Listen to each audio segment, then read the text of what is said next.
This episode of Linux Action Show is brought to you by GoDaddy.com. And by Ting.com. Head over to last.ting.com and save $25 off your first device.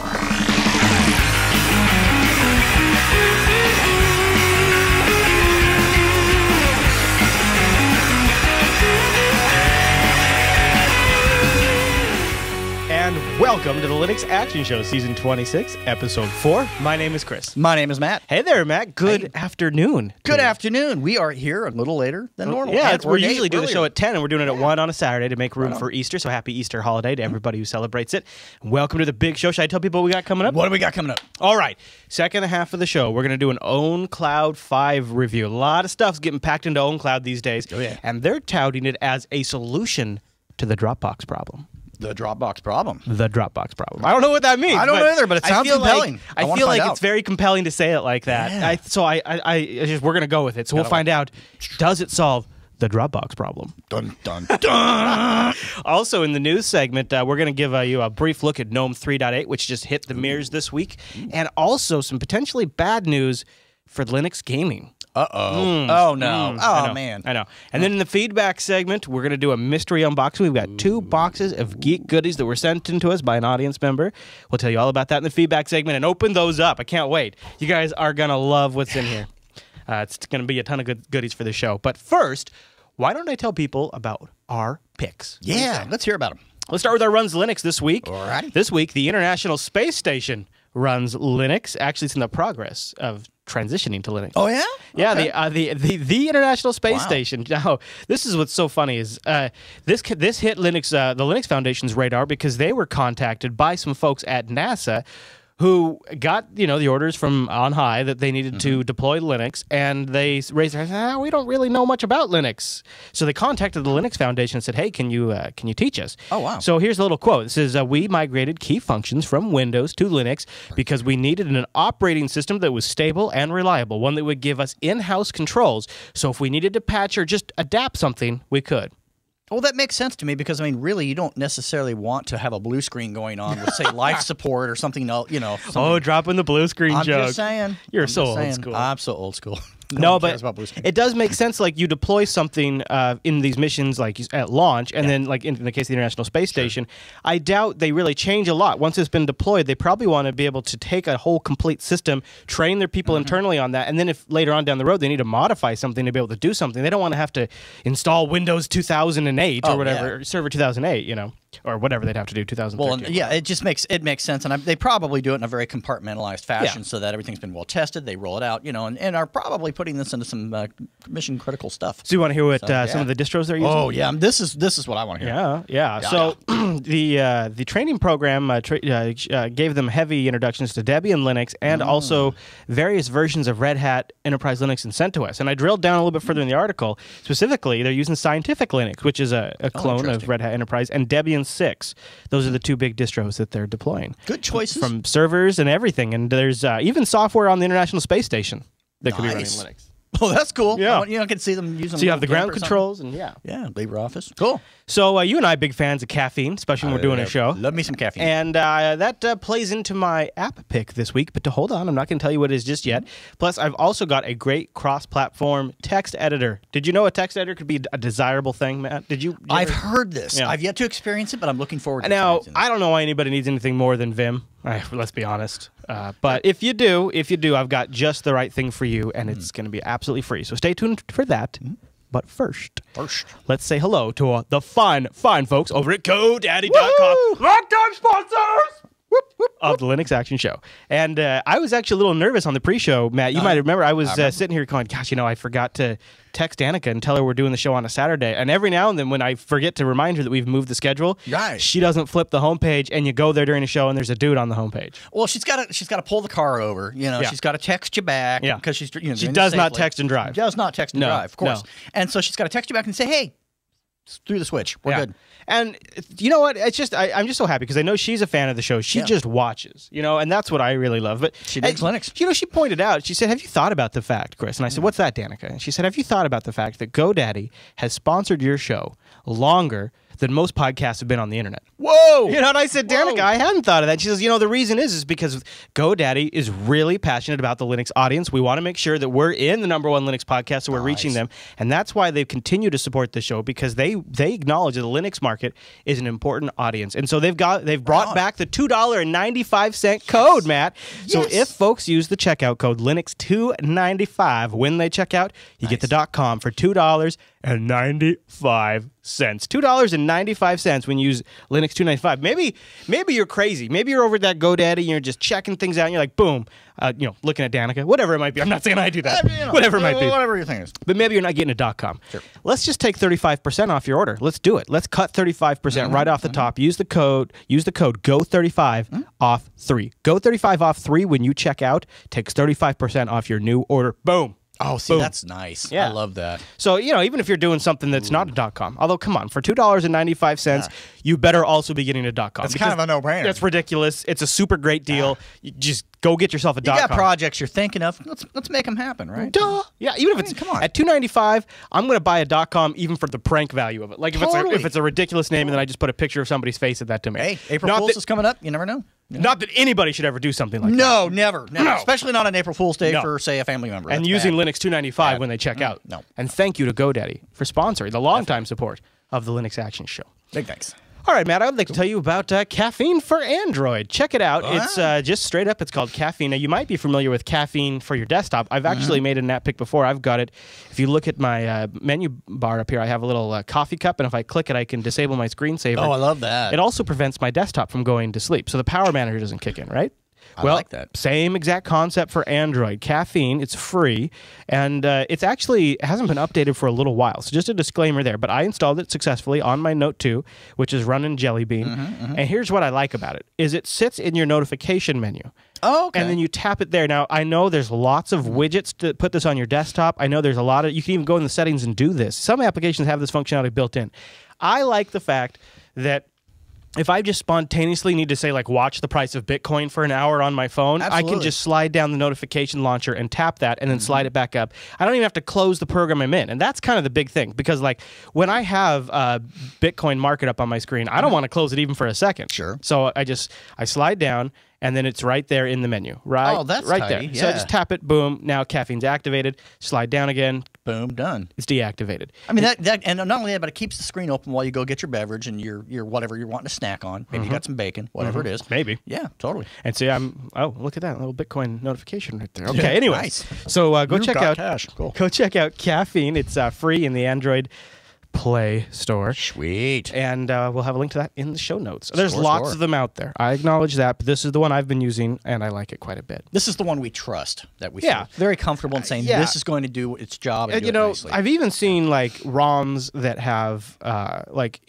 here in mine, Samsung has integrated, like, these little sliders here, right? I And love that. Yeah, God, some that's ROMs great. have, like, disable screen sleep right there.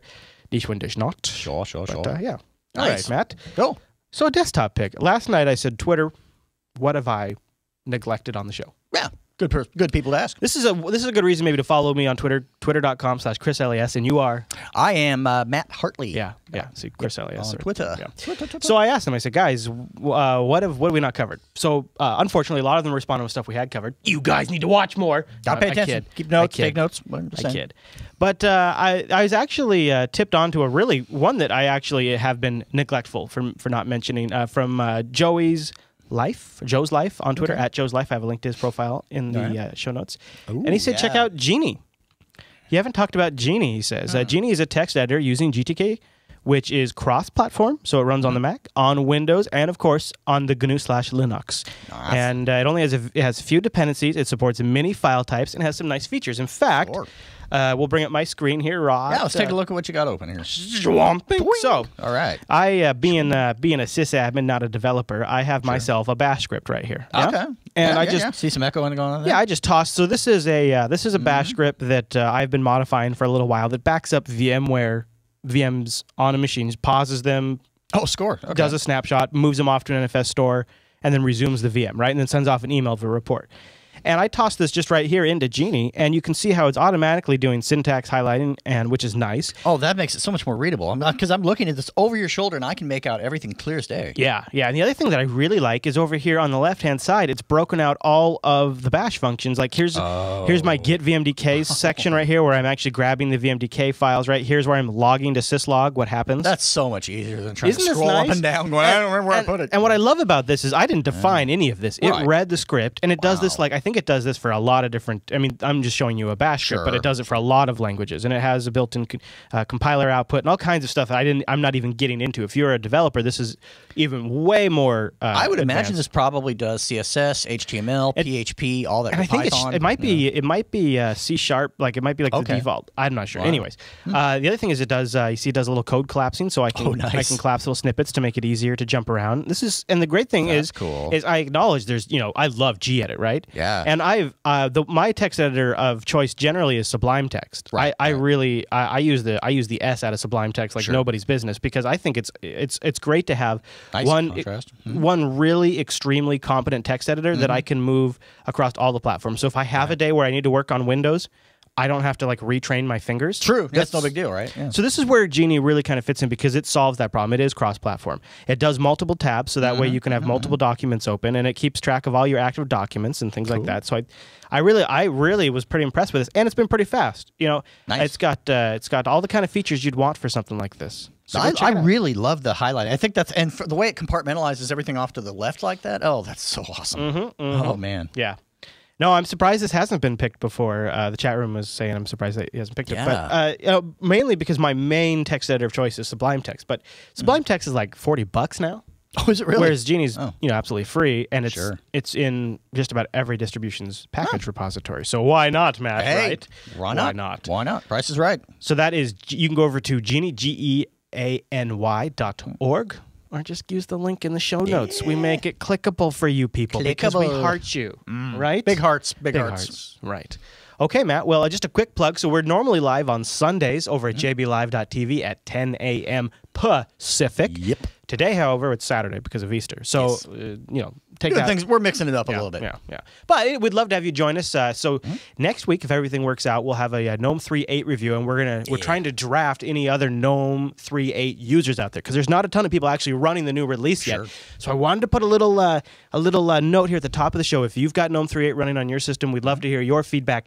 During next week's show, we'll probably, if everything, the scheduling works out, we'll be doing our Gnome 3.8 review then. Oh, score! And so you guys can show up in the chat room, tell us your impressions, and we'll see what everyone thinks. Sweet. So join us over at jblive.tv. We have it broken out in the show notes too. If you're not in the Pacific time zone, like probably the majority of you, that's 1 p.m. Eastern, and I think it's 6 p.m. And when in doubt, Google is your friend. Take the time we give you and say what is it, blah. Or Wolfram Alpha. Actually, you can say you just put in Wolfram Alpha. You put 10 a.m. Pacific in your time zone. But you know what? Also, if you really like, just go over to jupiterbroadcasting.com/calendar, and then we break out the live shows and when things are released. And at the bottom, right below that calendar, we have a link to a handy time zone converter. Oh, sweet! So if you add this to your Google Calendar, it'll automatically adjust it to your time zone. But if you just want to look at it, you can just click that little time zone. Score. So join us live, you guys, and we'll have fun with you. Plus, you always get more show. That's right. A lot more show. A lot more show. There's so much going on in the background. The number one thing I hear from people these days that get to watch live occasionally, and then you have to something comes up on Sunday so they can't watch anymore. A few times a week I hear, hey, would you consider just releasing that as the episode, the whole thing? And there probably are a lot of people who would like that, but it'd be like a 2.5-hour show, so it'd be ridiculous. That sounds more like a premium option, maybe. I'm just saying, it could be a premium option there. We'll see. It sounds cool. Well, that's all the picks I had. So let's do the news.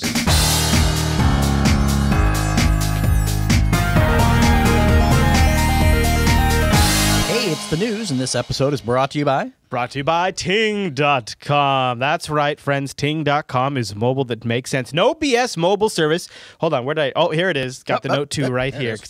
I love my Note 2. I am a Ting customer. Oh, do you want to just play with it for a little bit? You can play with my S Pen if you like. My S Pen pulls out on the bottom, and it will vibrate when you pull out the S Pen. So Ting.com is my new mobile service provider. There are no contracts and no early termination fees. Truly and completely contract-free, friends. I mean, that is something. As somebody who might move around a little bit from time to time, I appreciate that. What do you think of that S Pen? This is gorgeous. I love yeah, it. well, the screen is Screen outrageous. is gorgeous. Yeah. And I love the fact, I mean, you got a killer signal here. This is great. Yeah. Because I don't think I get a little Bitcoin. You got your widgets going on. You got the right price. I mean, everything's just scored it is here. good. It's good. It's good. Love it. So, all right. So let me tell you a little more about Ting.com and why another reason I'm a huge fan of them. Because, you know, sometimes I honestly, not right now, but at times I just have light months where I am maybe using the data. I almost never have a light data month, but I have light cell phone, voice minute months. This is what I love. Ting credits you on the unused service. If you use less than you thought you would, Ting's just going to drop you down to the next level and then hits you with the credits. Boom. You got a little. They take the difference. They hit it. They just hit you in the face with the difference. They hit you in the face with the difference. Coins in the air. Yeah. You got to love that. Yeah. It's almost as good as Bitcoins, but it's actual money that you actually can save and use, which is almost better for some people. I don't know. There's also really no like those things that I find the most frustrating when I'm looking at my bills, like the mysterious line items on there and things like that. And I think we've now seen some of the other players in the market responding. Yeah, there's been some competition is verbiage stepping up. exchanged. Yeah. This is why I am so thrilled to have Ting on our show, because they are a trendsetter. Look at these rates right here on Ting. Nobody else is doing this. The other people can come out and they can talk about making big changes, but Ting is the front runner, and they've been doing this. They are the original. Look at this. And even the folks that some people will say, well, so and so is doing such and such, and that may be true to a point, but no one is doing all of what Ting is doing. Not even close. Well, it's one thing to copy, and it's another thing to actually go to the original. And I look at like this the way this is literally the plan chooser. You go here. I know this is gorgeous. You choose the amount. So you know what? I'm going to say I'm going to need. What I love is because they'll credit me on my unused minutes. Right. I can say, 500. I'm going to go 500, and I'm going to go 0 text messages, and I'm going to go a gigabyte. That's $39 a month. That is nothing. That includes tethering. That includes hotspot. Nobody is rocking those kinds of rates. No $30 fees for the hotspot. I love that. Oh man, tell me about it. And then the other thing that nobody else is even touching is Ting's awesome online interface. Their dashboard management UI is bar none. Yes. It makes it very easy, even after you've had a few drinks. Then go pay your cell bill. It doesn't matter. You still won't click on the wrong thing. Not that I'm speaking from experience. I'm not drinking a little bit of moonshine and then going and looking at my Ting account and having fun. I mean, still be here, Macker. Is it sad that I like the UI so much that after I have a few drinks, I go around and I play with it? Yeah, that should tell you cool something. because it looks like the inside of a race car, man. It's like a dashboard. That's what I love about it. I do kind of have a thing for race cars. It's very cool. What I really like about it is the fact that I was able to set this entire thing up online without even having to talk to a human. I went there, I poured it over my Evo 4G, I set up my account, and then later, when I wanted my note, I went onto the site, I ordered the note, and I just went in and added it to the account, and I removed the Evo. Click, click, done. Bam. Within minutes. It's absolutely fantastic. But of course, you don't even have to worry about that. If you want to call somebody, you can. Ting makes that super easy. Just give them a ring at 1-855-TING-FTW. You call them anytime between 8 a.m. and 8 p.m. Eastern business time. And you get a live person. None of this. If you're annoyed, press 1. If you're ready to throw the phone across the room, press 2. If you're ready, none of that. None of that. You get a live person. That's awesome. Yep. Really appreciate that. Love what Ting's about. Go check them out. Go to last.ting.com to save $25 off your first device or $25 off of your service. That's the way you do it. Last.ting.com. Visiting that URL lets Ting know that you appreciate them supporting the show just to check them out. Woo! And thank you to Ting.com. Good stuff. Matt. Yes. First news story this week's a big news story. Big news story. Gnome 3.8 hits the web, and this one's a really big, well, about as big as a Gnome update gets. Sure. Right? Because Gnome's known for its evolutionary, steady improvements. Let's start with some of the new fancy stuff. All right. The frequent tab. So when you bring up the Gnome application launcher, there's going to be a frequent button that you can tab over to that shows you all of your most recently used applications. Oh, I like that. Yeah, and it looks like it's got a nice display, and they're also larger icons now, so they fill the screen a little better. Really like that. This is something that sounds really cool that I want to see across all of the desktops now. Oh, yeah. So they have the searching activities overview. Now, it's been revamped to give you, first of all, a much better looking search results view, which looks really cool. Yeah. But you can also have application preset search results. So making the activities overview such a powerful way to access the contents provided by the applications themselves. So you could search for, Skype would have to implement this, but you could potentially use this to search your Skype contact list or Evolution's contact library or a specific subsetting in one of the Gnome Maybe you're running empathy. panel. I could see empathy definitely. Sure. So I think that's going to have a lot of potential to sort of step up that search one more notch. They've also implemented a new privacy and sharing screen. I'm not quite as impressed by this as everybody else, but here's what it says. 3.8 includes a range of new privacy and sharing settings. These allow you to control who has access to the content on your computer, how much personal information is displayed on the screen, like if your name's up in the corner, right? And whether these the features that track you, like web browser history in the web browser and things like that, recent documents and things like that. And it is nice to have one screen just to go and toggle, yes, no. I like Very the screen. I love the idea. I think they're not using the space, or the space feels a little offset. That's a Gnome thing. Yeah, but other than that, the features, hey, I'm impressed with that because that's cool. It is cool. I don't know. The difficult thing that they have here is, an application is under no requirements to respect this setting, and you don't want to give the user the false sense of security. Oh, I see what you're saying. So you're saying just because this is being presented does not mean that XYZ application itself is going to adhere to that. I'm sure all the Gnome core applications will, and that's good. That could be a problem. Yeah. That could actually be a very big problem. Okay. But props to trying. And to be fair, the Unity privacy, the Unity Dash privacy feature has the same thing. The lenses have to specifically... They have to adhere to it. They have to. These lenses specifically have to... respect the privacy setting. I see. There's nothing that mandates it. So at the end of the day, you're still kind of rolling dice. Yeah. Okay. So this one kind of this is one that I really want to try. Gnome 3.8 features a significant technological breakthrough in the way that animated graphics are rendered. By improving the coordination between the components responsible for displaying animated graphics, far greater efficiency and performance has been achieved. The results of this work is smooth and robust visual transitions and window resizing. Also, smoother video playback will be found under some conditions. But we've buried the lead. We've buried the lead. The big news about Gnome 3.8, Classic Mode. Oh, nice. So if you're not familiar with Classic Mode, where have you been? You've been under a rock. It is it's sort of bringing Gnome 3 a little bit back to the visual style of Gnome 2. Here's the big difference. This is not fallback mode. So Gnome 3 had a fallback mode, which you could go to that was kind of Gnome 2-ish, and it didn't use 3D acceleration. Oh, so the entire experience felt Gnome 2-ish, not just the fact that it looked like it, but the actual transitions and everything. And it didn't use a lot of new fancy Gnome technology. Okay? Probably a little nicer and older desktops, perhaps, that kind of thing. So they've in Gnome 3.8, they have scratched the fallback edition. Okay. So there is no longer a GPU accelerated Gnome 3 desktop. Okay. But if you get in the situation like Unity's doing, where you don't have the appropriate 3D accelerated drivers, it'll use LLVM pipe or whatever it is, where it'll use the CPU to render the 3D graphics, which is usually pretty pokey. But I'll hold judgment until I try it. Maybe they'll do it right. Who knows? So if you choose this classic mode, you get an application menu, a places menu, and a window switcher along the bottom of the screen. And of course, each of these features can be toggled on or off, and in combination with Gnome extensions. Okay. You also get minimize and maximize buttons and all that jazz that you would expect. It looks a lot like Gnome 2. Not bad. I'm really curious to try that. I think it could be a nice sort of go-between. And then if you can individually turn off the components, maybe you just slowly dial it down over time. And this could be setting a very positive pace for the Gnome project overall. I mean, maybe they're transitioning. Like I said, I want to get my hands on it really before I get too judgy. But I think it looks good.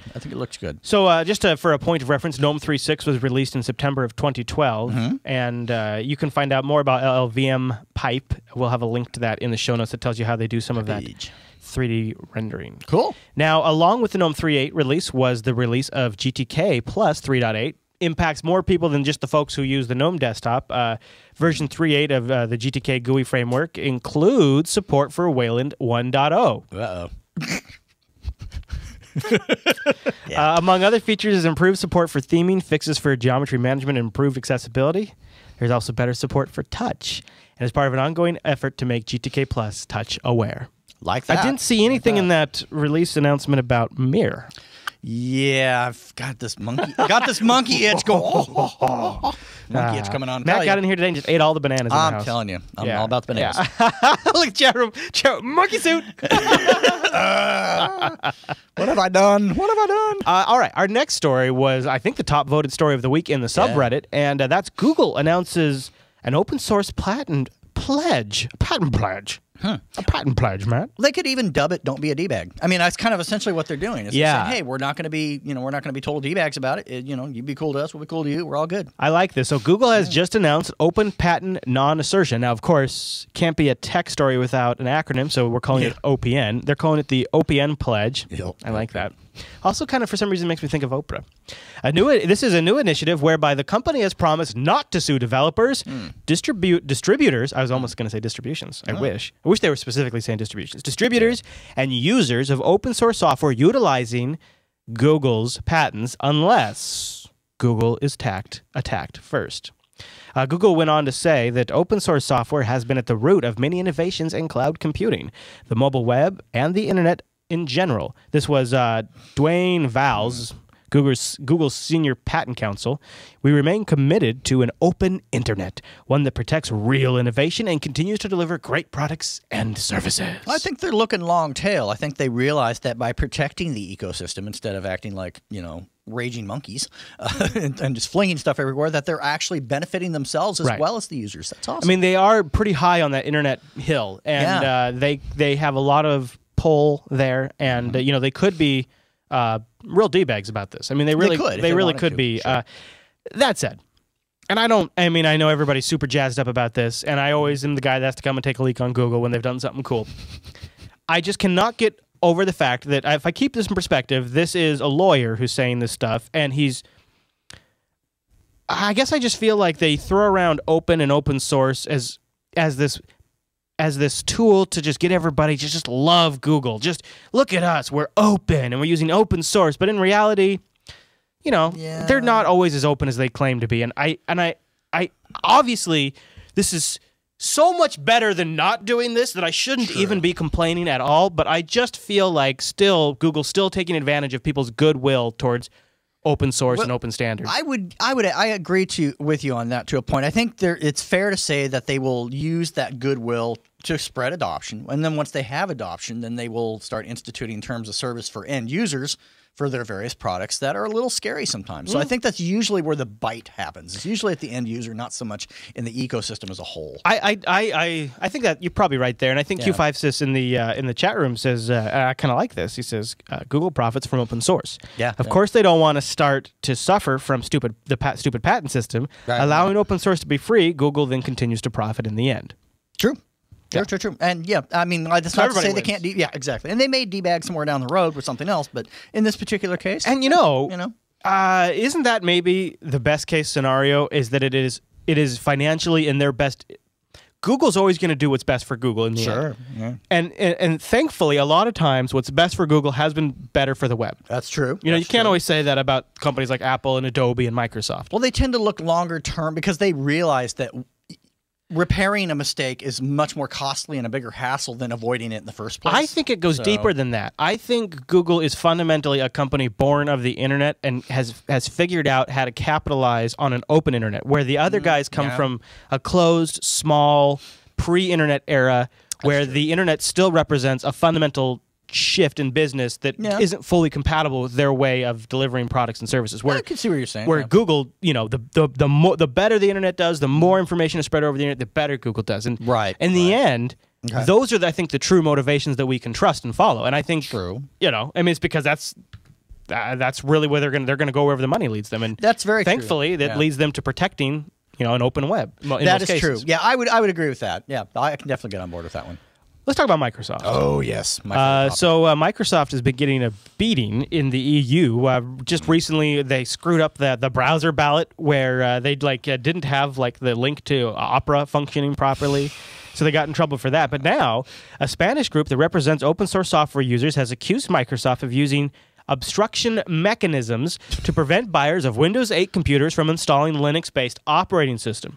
The mechanism, of course, being Secure Boot, which, quote-unquote, improves boot time security on machines designed to run Windows 8 by only booting operating systems signed with a trusted certificate. This is an 8,000-member Spanish open-source group called Hispa Linux, I think, or Hispa Linux. Okay. They filed the complaint on the 26th. And it looks like it was an I lost it at some point, but it was like this 14-page complaint basically, and they said that Secure Boot is a de facto technological jail for computer booting systems, making Microsoft's Windows platform less neutral than ever. So yeah. I mean, at its core, I agree, but at the same time, there are workarounds. There are ways of getting around this. So it's kind of fuzzy. But I do agree with their overall view and point. I mean, at the end of the day, it's kind of stupid. Not only is it not really that effective, it's annoying. Yeah, it was 14. It was a 14-page complaint that they filed. Wow. It is annoying, and it could have been designed better from the beginning. And I just think Microsoft never had any motivation to make it. I mean, anything that would have made it more accessible, they could have always argued would make it more vulnerable. Right. So they always had that position to start with because they initiated the effort and spearheaded it in so many ways. They always had the advantageous point of the argument. Could always say, no, the way we've designed it is more secure because, of course, whenever you limit it and lock it and narrow it down, that's by its very inherent nature, limiting the attack surface, thus making it more secure. So you can always claim it's less secure to make it more open in this scenario. I just wish that folks had more access to machines that weren't dealing with these issues, and maybe that's the solution. Because I mean, at the end of the day, you can only they're just throwing money at the problem. Microsoft's just going to keep throwing cash at it. It shouldn't have been Microsoft's initiative to lead. Right. It should have been. I mean, I realize it wasn't fully Microsoft's initiative. Right. I hope this at least makes hardware vendors wake up a little bit, maybe this lawsuit will draw attention to that issue. Hopefully. Something that is not necessarily good news for Linux gamers, Steam's March survey stats are out. This will probably be a headline you'll see potentially blow up the week that this episode comes out. Not too many people outside the tight group of Linux watchers are covering this at this point, but Linux usage has decreased on Steam. Since January, these March snapshots are they sure it's not just leveling off? Maybe because I find that I can't see why that would be. So here's the numbers in January. So here we go. So in February, Linux was holding a 2% market share. All right, 2%. Okay. Now it's holding a 1.7% market share of Steam. So it's about I mean, it's not a huge difference. It's 2% to 1.7. One possible hypothesis is perhaps the people that are running Linux with Steam are the ones with the jobs, and then the guys that are maybe running the other operating systems are busy using their computers for resume generation. I'm just throwing that out there as a possibility. I have a couple of theories. So it could be that. It could also be some of the sales have slowed down, and we haven't seen a lot of new ports. We've seen repackaged games that have already been available for Linux now coming into Steam. So not driving that push as much. Also, I kind of wonder if maybe like some of the new games, like BioShock Infinite just came out, and the new Tomb Raider game came out, Windows only. So you're probably going to have more Windows users than normal. Okay, so you have kind of a slowdown on the Linux games, but at the same time, an increase in the Windows games. Right. Well, then that's natural, then I guess, right? The other thing that GamingOnLinux.com pointed out, so they went down and they pulled. See, one of the things Steam has started doing since when they first posted all of the stats, and now one of the changes in the way they tabulate is they're actually breaking out all of the distributions, whereas before they're essentially breaking out the different Ubuntus and then putting everything under other.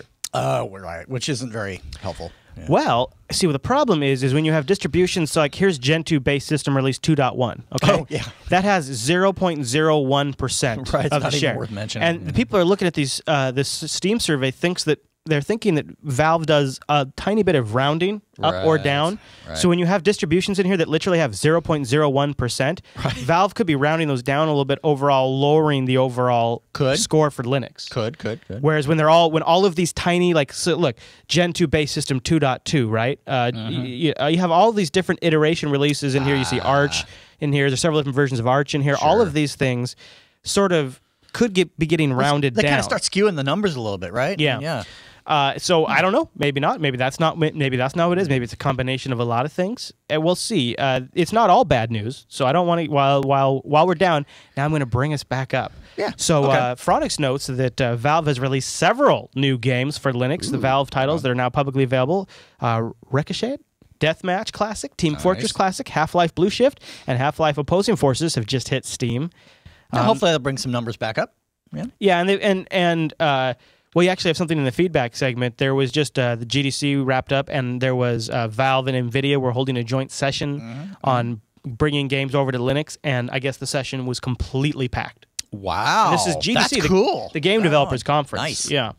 So Cool. and there's been I just read about 7 games that are in the pipeline right now to come to Linux via Steam in the next few months. So there's a lot of stuff that's coming, but right now, so we're just arming you with knowledge. Yeah. It's really, I almost would not even cover this because it's kind of a non-story. These things go up and down. Just for a point of reference, the Mac platform, when the Mac version of Steam came out, they had a similar decline. They launched and they hit at 8%. And then after about 2 months, which is exactly where we're at now, the Mac declined down to 5%. So maybe there is a level off point that we're going to achieve. Well, and the other thing, it's like an MMO. You have high concurrent user peaks where a lot of people are logging in because of deals, and then once the deals are over, you sort of settle back down to a smaller user base who stays active, and then the other people, you have your peaks and valleys. Right. Well, that makes sense. I mean, you're going to have your core users. Yeah. Okay. So I wouldn't have even covered the story other than I think you're probably going to see a lot of FUD about it this next coming week. I think it's important to cover because I think it's important to keep this news and information alive because I know that you guys do care. Yeah, keep the information straight because this could be a great FUD talking point. Oh, yeah, and it will be. Yeah. And it will be. That's why we need to cover it first. Something that's been a recent topic on the last few shows is ZFS on Linux. Oh, yeah. And the ZFS developer, Brian Bendelorf, has announced the release of ZFS version 0.61 for Linux. And after 2 years in experimental status, the developers are now saying this file system is ready for wide-scale deployment on everything from desktops to supercomputers. Score. Yeah, the native. So we've talked about how do they do this exactly. Yeah. The native ZFS on Linux is based on the Solaris porting layer, SPL for short, which emulates underlying features of Solaris in the Linux kernel. Oh, interesting. Okay. So this is they say this native port delivers better performance by implementing the file system as a kernel module.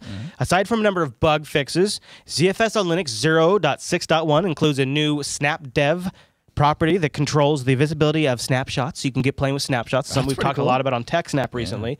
The developers have provided repositories for Debian, Fedora, Red Hat Enterprise, Ubuntu, and Arch Linux. So just about everybody can go get their hands on this. ZFS on Linux is licensed under a combination of the GPL2 for the Solaris porting layer, so that way you can touch the kernel, and the CDDL, which is the old Sun Microsystems license, which is what ZFS itself is licensed under. So the part that touches the kernel is GPL2. Nice. Yeah, I'm liking that. Cool. Now, this is a story that you've been following basically from the very beginning. We've gotten some more details on a Lightworks beta release. Scheduled for April. Yeah, April 30th. So while we're at Linux Fest, this could be a topic of conversation at the fest. Wouldn't it be interesting to see if this is sort of used as sort of as a reference point of how far Linux is coming? What's great about this release is this is the public one. You're not going to have to be on any kind of sign-up list and anything like that. It will be available to everyone. And for the folks that have been out there that are saying, oh, they're going to delay it again, they keep delaying, I would rather they delay a little bit if it means that it's not going to be craptastic when it's released. Yeah, man. I mean, when Lightworks ships for Linux as a beta, because we actually ran through it on the show if you guys want to see a brief overview. Yep. But we figured at alpha stage, and it was early in the alpha stage, it wasn't fair to really try to use it other than just take a look at it. When it hits beta, I would like to actually try to edit an episode. That makes sense. And what I might do is hold the previous week's episode, and then when we're doing our review, I'll pull that previous week's episode in and try to edit it and see how it works. Yeah, because then that way you can actually see if that's going to meet your requirements. Yeah, and then we'll be that'd be pushing almost 130 gigabytes worth of video data through this editor, so we'd really see what this thing could do. One little note, you're going to need, they're restructuring some of the licensing and they're restructuring some of the user authentication stuff, and it looks like you might actually need a Lightworks login to their website in order to use the application. So if you want to be one of the first people to grab this when it ships, you might want to just go get your account all set up. Wouldn't hurt. Yeah. Lightworks, for those of you who don't know, is a serious professional video editor that's being ported to Windows and Linux, and the Mac port, when they get around to it. Yeah, and really, Mac's got their own thing, so who cares? Yeah, it's true. Actually, if you go to the Wikipedia page for this application, you'll note that some fairly significant movies have been actually done with Lightworks specifically. It's worth noting. Oh, yeah, it's been around for a long time. Yes. This is just sort of a rebirth. Very cool. One last plug, speaking of video editors, I want to give a mention to the OpenShot Kickstarter project. They're just a few $100s short, or really Jonathan, I think, is just a few $100s short of his goal. So they have 703 backers at this point. Nice.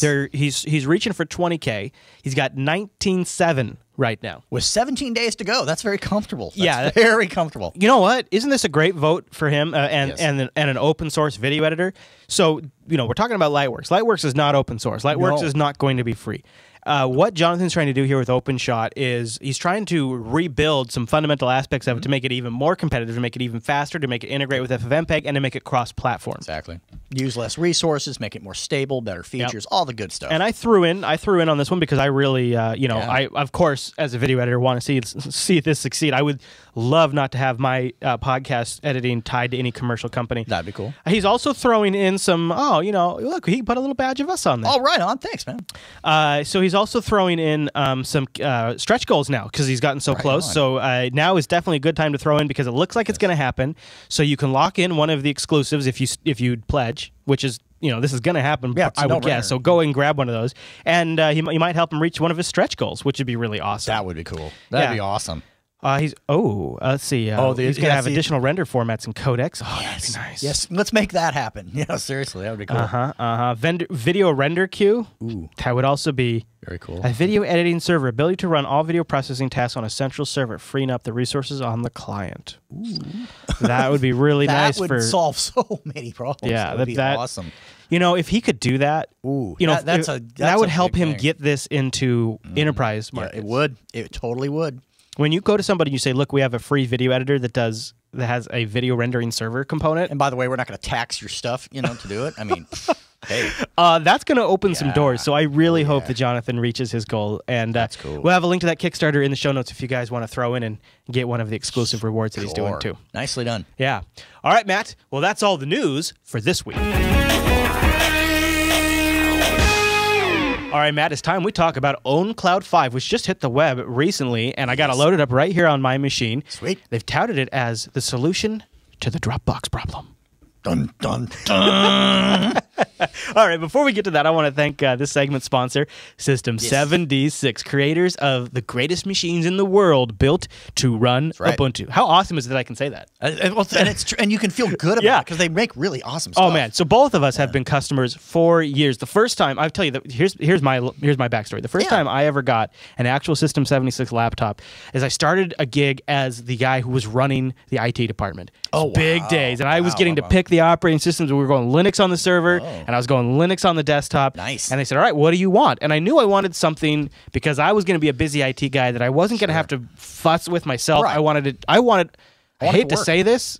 I wanted almost the Mac experience, but I wanted a Linux version of it. You wanted something all-inclusive that was good to go. And so that's when, after my research, I found System76. I bought a laptop, and I bought several laptops from you've bought desktops and laptops. Yeah, I did. My experience was I was burned by a national company, and it'll remain nameless. Dude, really? I was burned badly, That's and weird, these dude. guys came to my rescue. They totally hooked me up. They consoled me, talked me through it, hooked me up with a great laptop. I was so excited. Nice, man. That was 2008.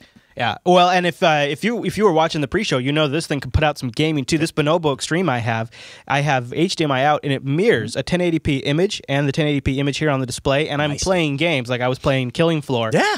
High and you frame guys rate. shared in that experience. It's awesome. I love System76. I love my Bonobo. Go check them out. When you're getting yourself a new machine, do yourself a favor. Get yourself something nice. Get a System76. And I got to say, one of the things that's really nice about having the System76 is the stuff just works. I was talking on the pre-show about how I'm playing with the fingerprint reader to do my pseudo authentication. And, just out of the box, fingerprint reader just works. It's awesome. It's not like, you don't have to tweak anything or nothing. It's all premium components. Good stuff. So go over to System76.com and maybe tell them Linux Action Show sent you. Yes. All right, so ownCloud came out recently, and it's sort of serendipitous that we're talking about it in the same week that GNOME 3.8 came out. That is kind of parallel to it, right? Yeah. And did you know that GNOME 3.8 features ownCloud integration? Ooh. Yeah, it's the beginning of a trend that is going to probably continue. Now, for those of you who don't know, ownCloud is a free software that allows you to build, quote-unquote, your own cloud infrastructure. It allows you to store files. It allows you to create calendar appointments, address books, share them collaboratively with a team, mount them as WebDAV shares, stream music, look at photos, and now it has a lot of neat features like integrating with other storage backends like Samba, S3, FTP, Dropbox even. Nice. And they've also introduced a syncing client where you can sync a la Dropbox to your desktop back up to the ownCloud Nice. server. I love. See, I'm really interested in this because I want to set this up in my own home office. Oh, for sure. Yeah. So what's super sweet though is if you're a GNOME 3.8 user, the integration goodies are just starting to hit the ground, and so this is really where I think ownCloud could shine. You can integrate your GNOME calendar application with ownCloud's calendar application. You can integrate your local contacts with the ownCloud server's contact list. You can integrate in the file syncing with ownCloud's file syncing, and some of the long-term plans, I believe, are to integrate like into the file open dialog box, Right. Kind of like how Apple handles iCloud now, or Ubuntu wants to do Ubuntu One. Right. This is essentially going to be GNOME's solution to that. You know what? I think it's a darn good one. So it's really good timing. Now, ownCloud 5 is really the big push they're making to take on Dropbox. And Mucketware did a little write-up that walks you through how to get it set up. And so we'll have a link to that in the show notes. You guys if you want to install this, you can follow this guide. He does a really good job here. I see a lot of wizards. I see a lot of Next. Yep. I'm liking that. It is so this is one of the things I wanted to talk about. Yeah. When you go to owncloud.org/install, Sure. you get a few options here. You can download a tar or a zip file right to your machine. Cool. You can download a web installer, and what's great about the web installer is it's just this little PHP file that you upload to your shared host. Okay. And then you visit that in your web browser to your shared host, and it sets up ownCloud on your shared hosting provider. Oh, it's kind of like setting up WordPress, right? Okay. A little bit, only even easier. Oh, even because you just easier. have to upload Wow. one PHP file, really. Whereas WordPress, maybe you like upload the whole thing. WordPress can be a little bit of a bear, but that's very pretty similar. cool. Nice. And they also, of course, have Linux packages where you just download a package. Now, here's what's neat, and I think a way of the future. When you look at the Linux packages, you might notice that it's being powered by a little website called software.opensusa.org. Yes. Right? So they're using the build service here, and then they have links in here for CentOS, Debian, Fedora, OpenSUSE, Red Hat Enterprise Linux, which is probably the same as CentOS, Sure. And Ubuntu. So I chose the Ubuntu one, and then they just have the repos that I add to my package list, and the commands and the keys. Not a fault of the build service, but everything installed fine. Okay. No problems with that. But after I got it installed, you go to a setup page to finish and complete the installation. Okay. And you don't even have to install MySQL. Like it'll use SQLite and all this kind of stuff. All right. However, I set my username and password, and I could never once log in after that. Really? And then now this was the setup you did for Ubuntu? Okay. This is an Ubuntu setup. You So followed the I instructions? thought I could try to pull it off, and because here's what I was thinking I would just install ownCloud on my laptop, and I would just bring my own cloud with me all the time. It's your own cloud, right? Literally, just leave it on, and then when I'm home, I'd have my laptop plugged into the network, and I can access it from all of my computers, and all my computers would sync back, right? Yeah. So I was all excited about trying it under Ubuntu. Didn't work. Had to bail on that. Yeah. I went the OpenSUSE route. And the OpenSUSE route was great. So on the OpenSUSE version, it's even easier than the Ubuntu version. It's like, I'm just throwing this out here. Yeah. You click on the button you want, and then it downloads a little YMP file to OpenSUSE, and the package manager knows what to do. It subscribes you to the repo for future updates, and boom, now you've got ownCloud installed. Super simple. You turn off your firewall in OpenSUSE or enable port 80, and start up Apache, and you're ready to go. Super simple. Very simple, Matt. Very simple. So let's take a look. Now, here's the $10,000 question. When you did it with the OpenSUSE and you went to log in, what was the result? Everything worked fine. Thank you. Everything worked fine. Just putting that out there. Yeah, I don't know we'll why. get into this later. I don't know why it didn't work under Ubuntu, but OpenSUSE. Anyway. So here's a very basic ownCloud installation. And you can see I have some things along the left-hand side, and these are starting to become apps in ownCloud. So I've got files, music, calendar, contacts, tasks, pictures, and bookmarks.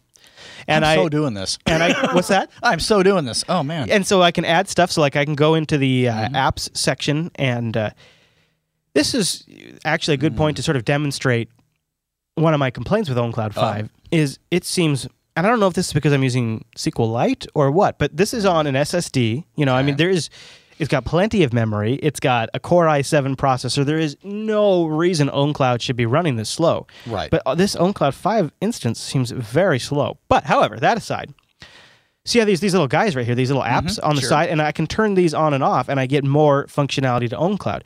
They don't have a super slick way to add new apps, but there are a bunch out there. There's ones up on GitHub and stuff, and you can add them in here, and they have a little link that'll take you to the repo where you can find them. But, okay, so you can actually find the new apps. And I have a thought on the speed issue. I think you might be right. It could be the databasing that you're... maybe, yeah. Just for giggles, it might be fun to try something else.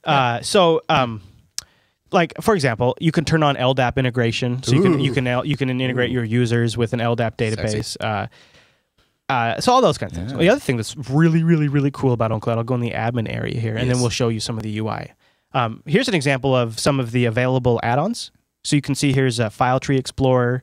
Here's a short URL. And when you find one you like, you would basically click more and then go through the process. Yeah, and then you download it and then you upload it to your own cloud server and then install it. That's not that bad. Yeah. So here is the admin interface, which is very, very simple. It's not too tough at all. No. But it's almost deceptively easy to miss this external storage option. Oh, and this external storage is really where ownCloud has been adding some magic. So you see my options here to add external storage to my ownCloud instance: S3, Dropbox. I love how they do Dropbox. That's cool. Google Drive. So to pull in all your Google Docs into ownCloud, an OpenStack Swift, or a Samba mount, or an SFTP mount. Yeah. Now I don't know what it is exactly. But I have tried adding Dropbox, Google Drive, and Samba all independently, and so. You know, like let's just play with the Samba functionality. So we'll just call it the SMB folder, and we'll say that it is my tuna server, which lives at 10.1.10.254. Right. And the user is Bob, and his password is huge mustache girl. Okay. And then I put the share in there, which on my server is just videos. Sure. And I can put where if I want it to be, like maybe I want it in the sub. You know, I want to go in the TV folder, for example. And then if as I toggle through this, a little green light comes on to tell me if it was able to use that and authenticate correctly. So during this process, for the audio listeners, during the process of you setting this up, it's actually doing the authentication and all this for you. Okay. Yeah, really kind of nice, right? Yeah, should be. And then if I were done, I would go into my file section and my SMB folder that I just added would show up as a directory in here, and then I could just browse. And what's so cool about this is if I had this exposed to the web and I logged into it remotely, I could browse my Samba server that has a bunch of videos on it, and ownCloud 5 includes an integrated video streaming player. So I could play my media library back through ownCloud. Here's the downside. When I added, I added them and then removed each one individually. When I did Google Drive, when I did Dropbox or a Samba share, ownCloud slows down to a point where the UI is completely unusable if I click on the files option. So I essentially cannot use it at all. Right. It just is. It's just too slow. It's like it's crashed. And I keep my gut keeps thinking the database. I keep thinking maybe there's some call being made or something. In that case, because if I pull out the remote storage, it speeds way back up. Oh, okay. No, I think see what you're saying. Maybe it's trying to index that. There you go. And this is a multi-terabyte array of data. Yeah. And my Dropbox is huge, and my Google Drive is ginormous. So it's possible that it's just chugging along. But regardless, that's a non-starter. And the thing is I've also noticed this in ownCloud 4, because that's, I think, when they introduced the external storage feature, it just wasn't as dramatic back then. It's gotten worse than it was in the previous release. It's really regressing, sounds like. And the other thing that's a bit of a regression, and I've seen other people online commenting about this, is I, for the life of me, can't seem to get my music player to work. Like, I can go in here, I can select tracks. You try it in Firefox too, or? I did not, but people in the subreddit had. Oh, and they had the same experience you did. Okay. But I don't know. I could be a Flash thing for all. I don't think it uses Flash. I don't think so. I'm sure it's probably like just HTML.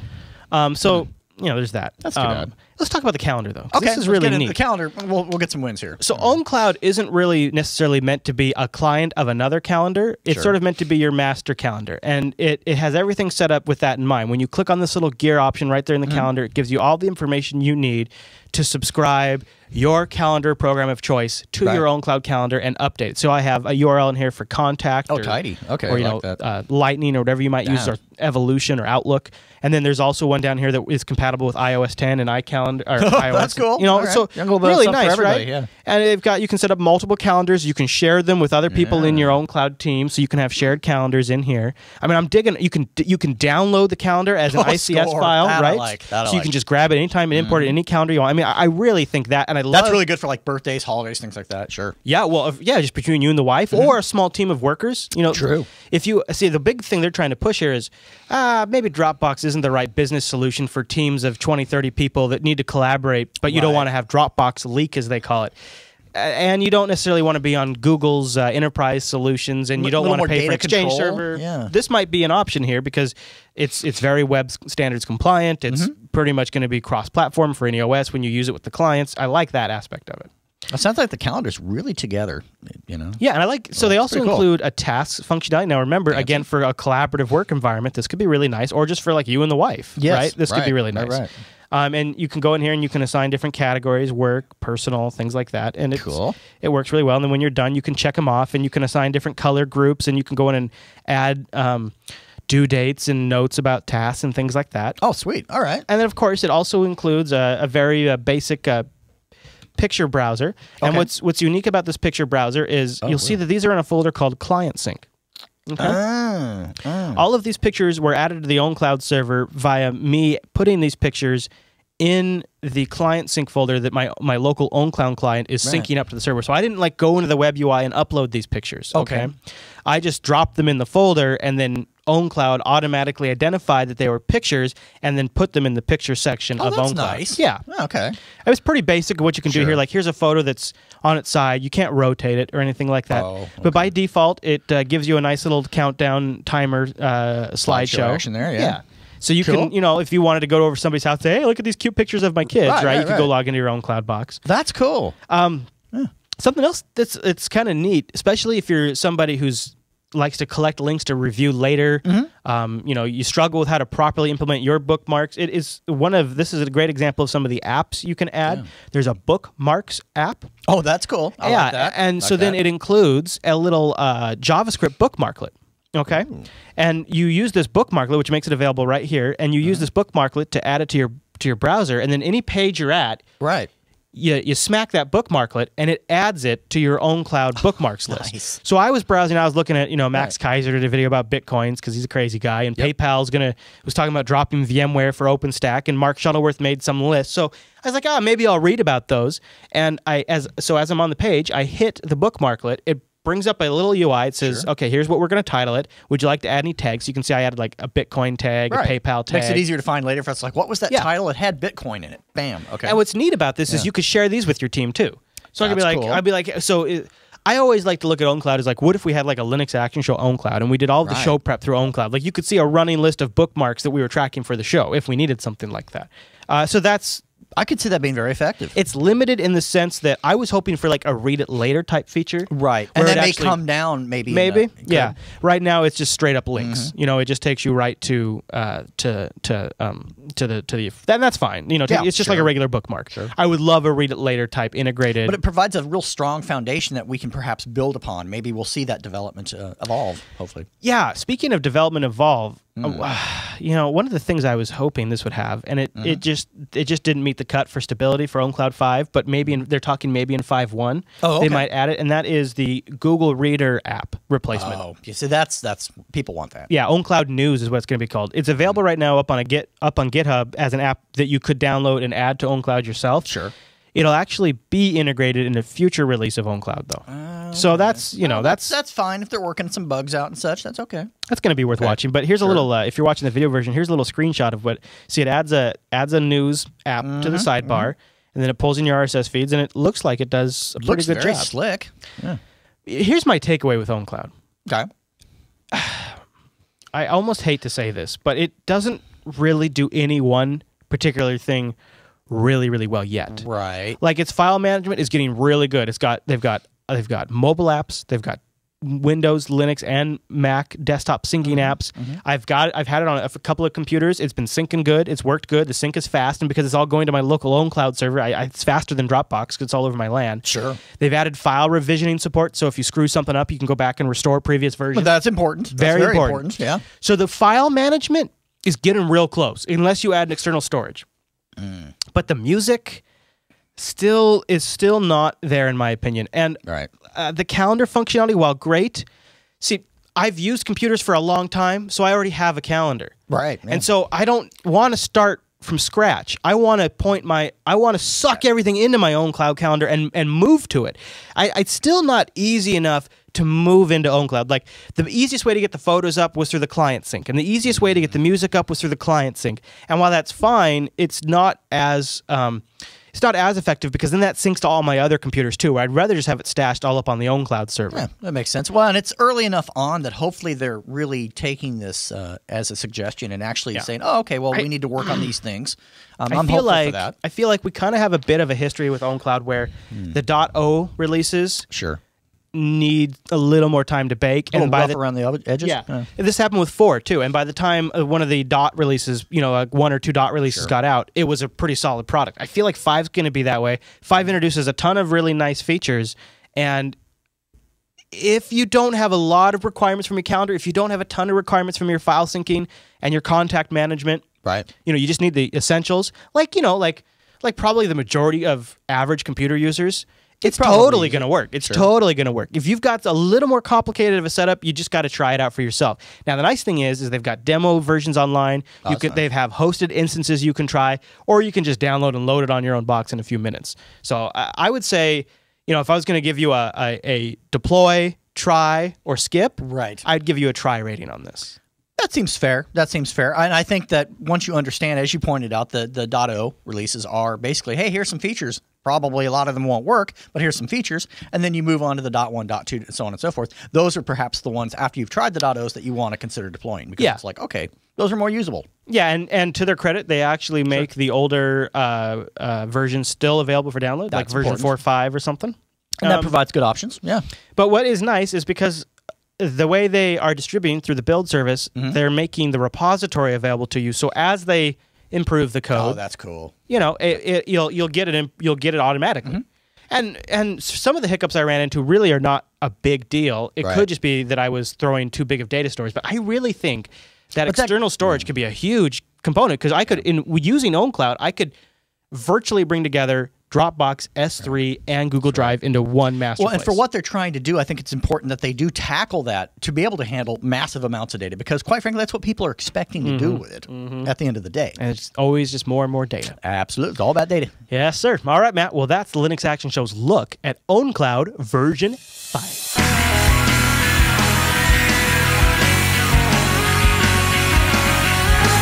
And that brings us to the end of this week's show. Before we get out of here, we got some great emails we thought we'd jump into. All right, Matt, are you ready? I'm ready for some email. Let's do it. First one is, actually, I already covered that in the show. Just a quick thank you to Phoenix, or whatever your name is, who submitted the good news from GDC. Let's start, though, with this one from Michael, which is just a little FYI. So we've been talking about Linux Fest a lot lately. He wants to mention that Make Munich is coming on April 20th and 21st, a maker fair in Munich. Cool. And it's at make-munich.de. We'll have a link in the show notes. An exposition which takes place on the 20th and 21st of April.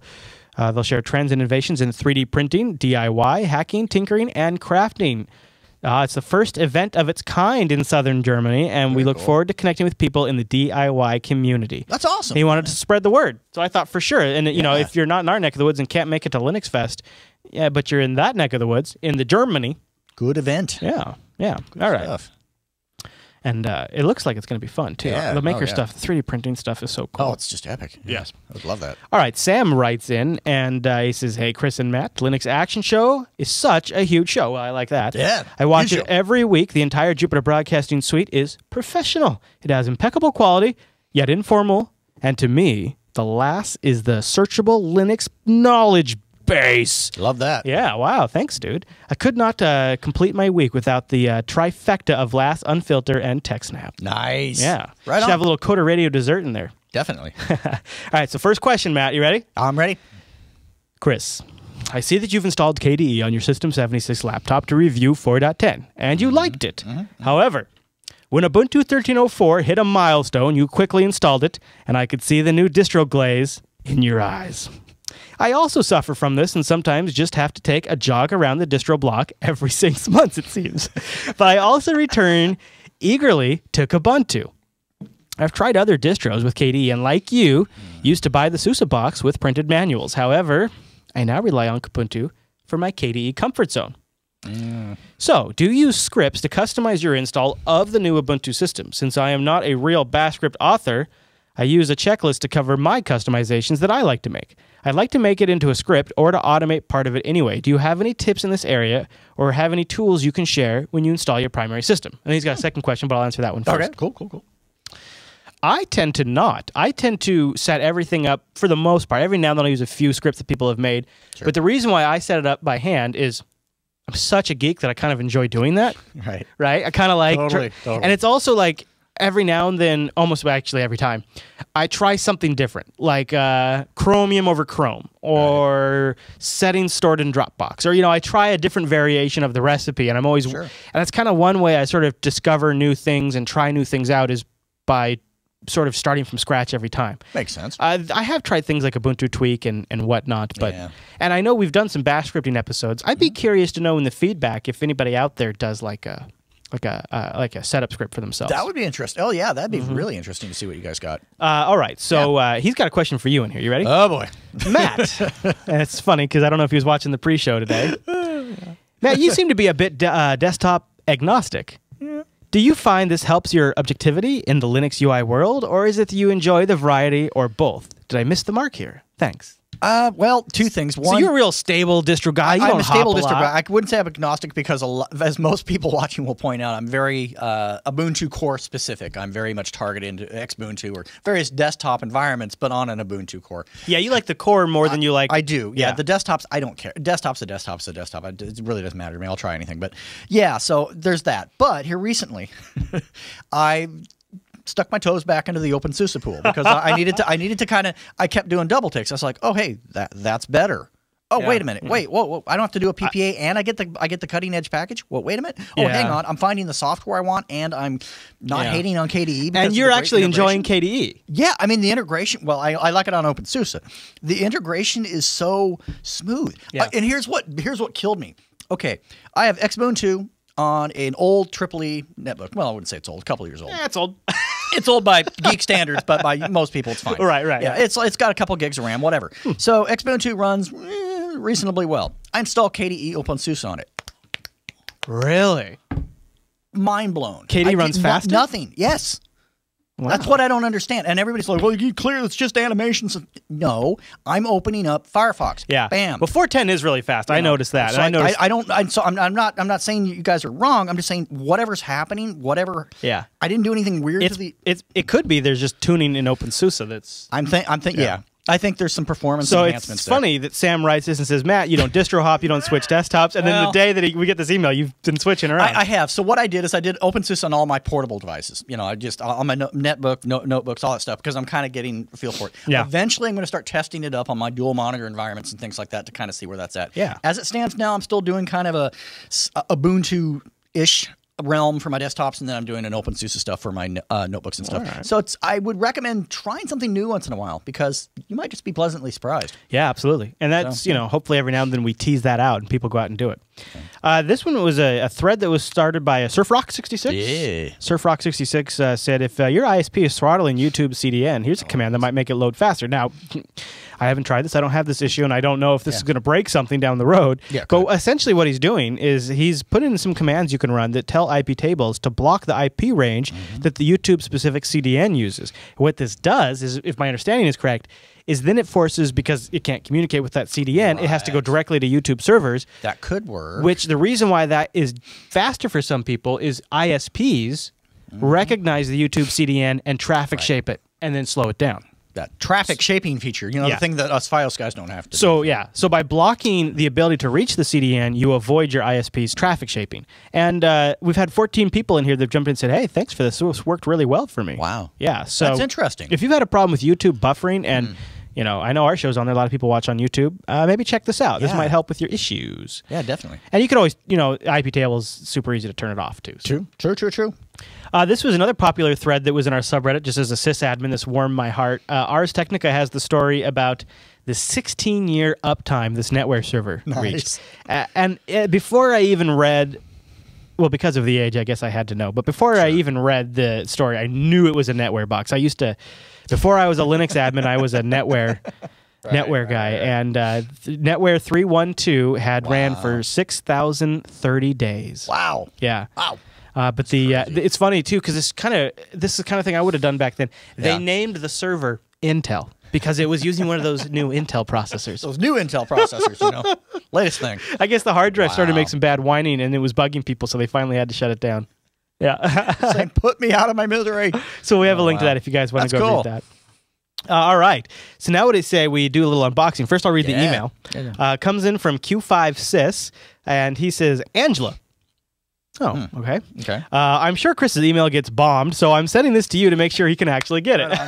Very cool. Very cool. Thank you to Angela for that. Okay, so here we go. We've got 2 boxes, and in these 2 boxes, there are 3 cards included. A blue 8GB SanDisk card, which includes various Raspberry Pi images. The official Raspberrian, Arch, FreeBSD, Kyle Linux, PiBang, and PwnPi. Oh, cool. There's a blue 4GB SanDisk card, which has an older Arch that is overclocked to 1 GHz on demand. So we've got an Arch in there that overclocks the CPU. Cool. Then he's included an 8GB SDHC card that has Kyle Linux loaded on it. He says, feel free to test all of them, re-image the cards as you like. He's included some text files with instructions. He's also included something called a lap dock. Lap dock. Yeah, he says he's not the first to come up with it. The information is online. He's included some links here, but it's a little dock. So all right, let's start turning. You turn to this, and I'll turn to that there. Now, I think what that is he had to ship the power supply separately. So I think that might not... so that's not the Pi, yeah. All right, here we go. I think this is the Pi right here. Oh, yeah. Oh, yeah. What I like to do is just dump everything out. There it is. Okay. Yeah, so we got our power supply here. Okay, power supply there, yeah. Looking good. And there's... all right, so there's some... All right, we got everything out of the box. All right, everything's wrapped up real nice. Yeah. Real nice. Nice job. See, since the Pi is so small, it's hard to know, is this a bunch of SD cards or is this the Raspberry Pi in this bag? Let's find out. It's hard to say. All right. What do you see in there, Matt? What do you see in there? I think I see Pi. No, you see the Pi in there? I think that's got to be a SD card. No, you're right. Oh, no, you're right. That is the Pi. I was going to say, that's look at that. That's nice. It's in a good It looked like a sliced Pi to me. Check out that case. Isn't that sweet? Yeah, so that's just this it right is there. so cool. That is slick. Thanks, Q5Sis. Yeah. He's letting us play with this for a little bit so that way we can try out some stuff on the show. Cool. And I think one of the things we got to try is Kale Linux on this for sure. Totally. Wouldn't it be funny if I could get Gnome 3.8? It'd be horrible. It'd be awful. It'd be atrocious. It'd be really bad. Okay, so there's that. So what's in this bag? This must be the SD cards and stuff. Must be. Let's take a look. Big SD card. Oh,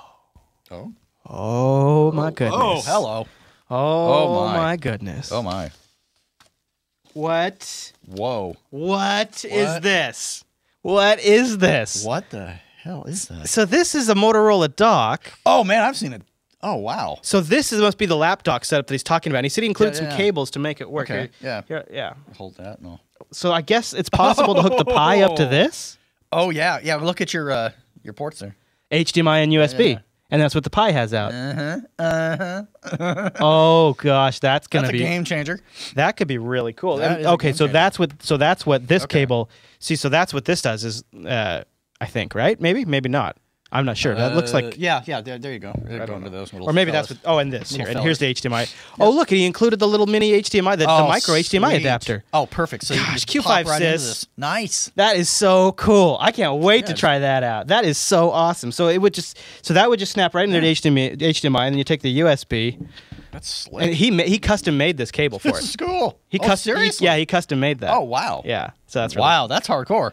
That is so that is cool. hardcore. That's cool. So that'll be something to try. That's gonna for be sure. That's gonna be pimp. And Q5Sis is also not only is in our chat room right now, but he's active in the IRC subreddit, so you can say hi to him there. Yeah. And he's involved with the Puppy Linux project. Oh, sweet. Yeah. Okay. So he's just a really cool guy, and it's really That's neat awesome. to have some of this stuff to.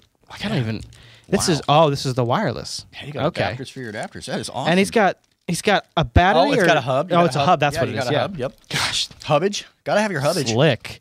Loving Slick. So we'll start playing with this over the next couple of weeks and come up with some cool goodies. That is just cool. Yeah, it'd be fun to play with. Yeah, this lapdog. Yeah. So when he said lapdog, I'm like, what is he talking about, lapdog? I'm thinking like the old Toshiba days. And this would have so that's the power cord. Yeah. Okay. For this, your lapdog, and this would probably include some pretty good battery juice. Oh yeah. So you would battery power the Pi with this. Mm-hmm.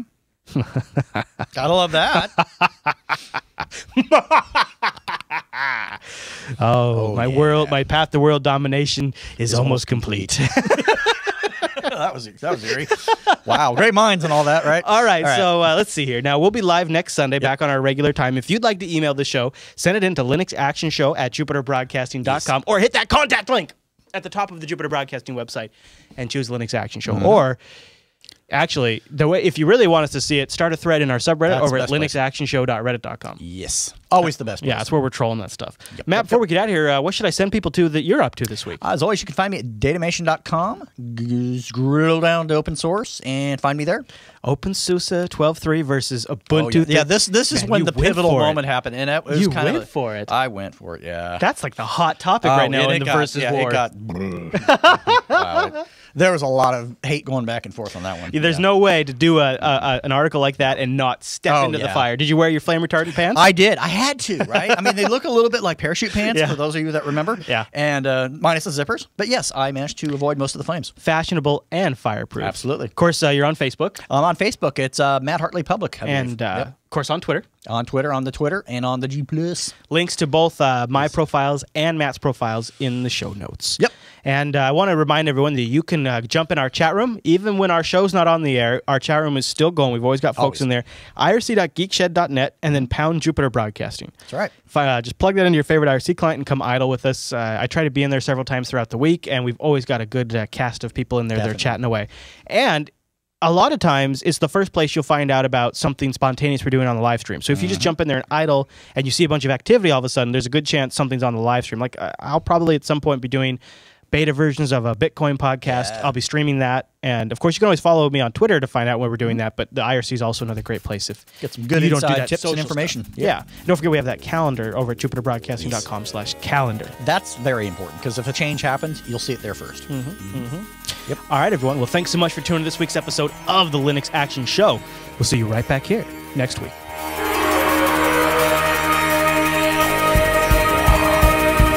All right, so let's talk a little bit about the mother effing ownCloud. Are you ready? All right. Let's go. I'm going to do a sudo apt-get update, right? You see that? You see what it says there? No, that's... Swipe finger. All right, so I'm going to swipe my finger on the fingerprint reader, and there we go. Boom. Oh, nice. But they're bringing everything to maximum cockback levels, which I'm really impressed with. That's really important. It's like, okay, well, we cleared that up.